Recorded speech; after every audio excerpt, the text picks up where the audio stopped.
আসসালামু আলাইকুম। আশা করি সবাই ভালো আছেন। আর আমিও আলহামদুলিল্লাহ অনেক ভালো আছি। তো এই যে দেখতে পাচ্ছেন আমি আ মেহেদি পাতা আমার গাছ থেকে নিয়ে নিলাম। তো খুব বেশি না, অল্প করেই নিয়ে নিলাম কারণ আমার অল্প লাগবে।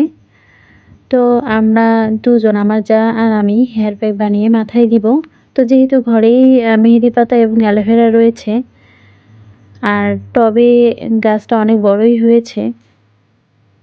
তাই ভাবলাম ঘরেই একটা হেয়ার প্যাক বানিয়ে মাথায় দিয়ে দিই। কারণ এত পরিমাণে চুল উঠতেছে যে বলার মতো না। আ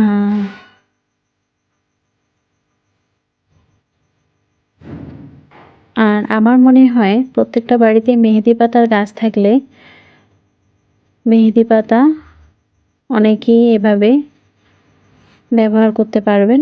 কারণ মেহেদি পাতা হাতের রং করতে কাজে লাগে। আবার অনেকেই হেয়ার প্যাক বানিয়ে দেয়। আর মেহেদিটা অনেকেরই পছন্দ। মানে এটা অর্গানিক মেহেদি। তো আমার মেয়ে তো মেহেদি পাতা নিয়ে খেলতেছে আর ওকে আমি চকলেট কেক খেতে দিয়েছিলাম। ও সেটাকে একদম মাটিতে ফেলে দিয়ে পা দিয়ে সেটাকে একদম শেষ করে দিয়েছে। আর ও মেহেদি পাতাগুলো চাচ্ছে ও সেগুলো দিয়ে খেলবে। তো আমি নিয়ে নিলাম। এখন আমি অ্যালোভেরা পাতা নিয়ে নিব। তো আপনারাও চাইলে এভাবে মেহেদি পাতার ডাল থেকে ছোট করে একটা টবেও গাছ করে রাখতে পারেন। তাতে আপনাদের অনেকটাই কাজে আসবে। আর গাছ থেকে আমি ২ টো অ্যালোভেরা পাতা নিয়ে নিলাম। আর অ্যালোভেরা গাছটা দেখুন কত সুন্দর হয়েছে। তো আমি অনেকেকে এই গাছ থেকে পাতা দিই। আজকে আমি আমার নিজের জন্য পাতা হারভেস্ট করতেছি। আসলে সেভাবে অ্যালোভেরা পাতা ব্যবহার করা হয় না। কারণ অ্যালোভেরা পাতাতে আমার অ্যালার্জি রয়েছে। আমি যদি কোনোভাবে মুখে দিই তো আমার মুখটা খুব বেশি চুলকায়। যার কারণে আমি অ্যালোভেরা পাতাটা মুখে দিতে পারি না।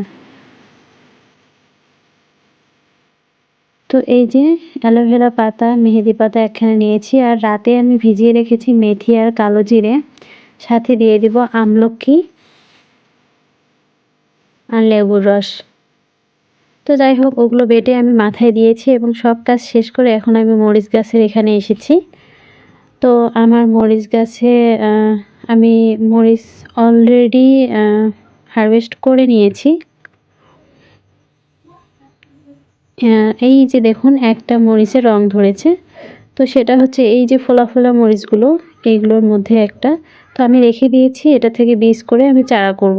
কারণ এই মরিচটা আমার খুব পছন্দের। এই দেখুন ওই গাছেরই মরিচ প্রায় সবগুলো আর ২-১ টা অন্য গাছ থেকে নিয়েছি।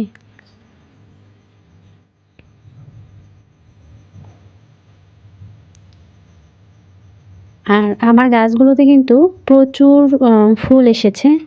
আবার ছোট, ছোট মরিচও এসেছে। আর ফুলের কিন্তু কুঁড়িও অনেকগুলো। আবার সাথে দেখুন মরিচ কিন্তু আমি হারভেস্ট করতেই আছি।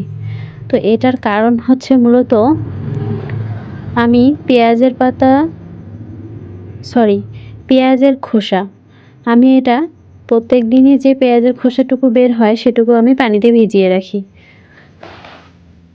আর হয়তোবা একদিনে না দিলেও ২ দিন পর আমি সে পানিটা দিয়েই থাকি। মানে এটা দিয়েই যাই। যখনই আমি গাছে পানি দিই তখনই আমি এভাবে পানি দিই। যার কারণে এই সুফলটা আমি পাই। আর এইদিকে দেখুন ৩ টে মরিচের চারা। তো আমাদের পাশেই একজন মরিচের অনেকগুলো চারা করেছে। তো সেখানে আমরা চাইতেই আমাদের অনেকগুলো মরিচের চারা দিয়ে দিয়েছে। তো আমি সেখান থেকে শুধুমাত্র ৪ টি চারা নিয়েছি। এখানে লাগিয়ে রেখেছি। আর আমার জাকে দিয়ে দিয়েছি সবগুলো। আর এদিকে দেখুন আর আগের যে মরিচের চারাগুলো আমি লাগিয়েছি তো সেগুলোতেও কুঁড়ি চলে এসেছে। আর আমার বেগুন গাছটা দেখুন আমি সব ফুলগুলো কেটে দিয়েছি। তো এখন আরো ছোট, ছোট ফুল আসতেছে। আর এদিকে টমেটো চারাগুলো এখন মাথা তুলে দাঁড়িয়েছে।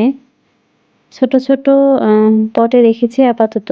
যখন ভালো হবে তখন অন্য আ বেডে দিয়ে দিব। আমি টমেটোর জন্য বেড অলরেডি রেডি করেই রেখেছি।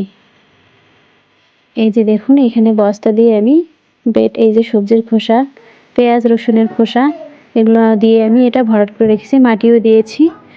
আর এদিকে এই যে লাউ পাতার পুরনো পাতাগুলো আমি কেটে এখানে রেখে দিয়েছি, এগুলো দিয়ে আমি বেড তৈরি করব।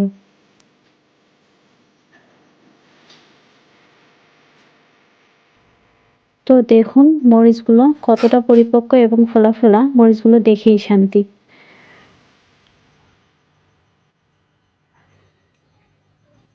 আর এই যে দেখুন এই বস্তাটাতে আমি মাটি রেখেছি আর এটাতে আমি গোবর রেখেছি, এই সাদা বস্তাটাতে। আর লাউ গাছের পাতাগুলো সবগুলো কেটে দেওয়ার পর এই যে লাউ গাছের অবস্থা দেখুন। আর ডগাগুলো প্রায় ছাদে উঠতে গিয়ে আবার উল্টো পাশে উল্টে গিয়েছে, মানে ছাদের যাওয়ার মতো সেরকম একটা রাস্তা খুঁজে পাচ্ছে না। তো যাই হোক, সেগুলোকে তুলে দিতে হবে। আর আমার ভিডিওগুলো যদি আপনাদের ভালো লেগে থাকে তাহলে প্লিজ সাবস্ক্রাইব করবেন, পাশের বেল আইকনটি বাজিয়ে রাখবেন। আর সবাই আমার জন্য দোয়া করবেন। সবাই ভালো থাকবেন। আল্লাহ হাফেজ।